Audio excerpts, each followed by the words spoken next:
On day one, this is going to be affected in a way if a person has passed away in hospital over the weekend. Day one often doesn't start until the Monday because hospitals kind of close down at the weekend, and we're waiting for doctors to sign medical cause of death.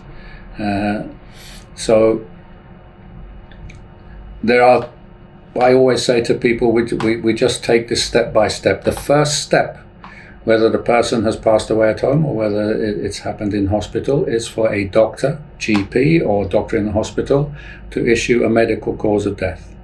As I mentioned earlier, this is now referred in all cases, whether it's in the community or it's in the hospital, for a second opinion or a second signature from the medical examiner.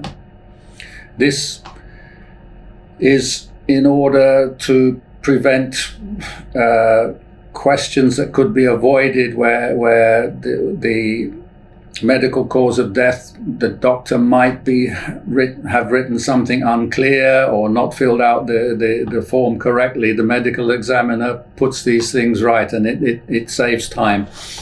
So day one is waiting for the doctor to sign a medical cause of death certificate. It may be done quickly.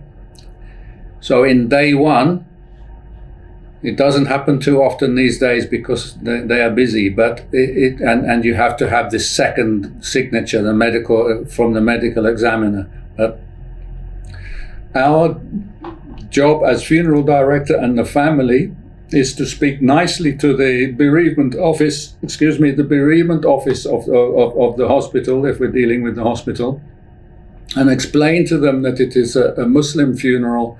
It's a religious requirement that we try to carry out the funeral as quickly as possible. And they are all aware of this throughout the country. And by our approach of asking them for their kindness, they respond.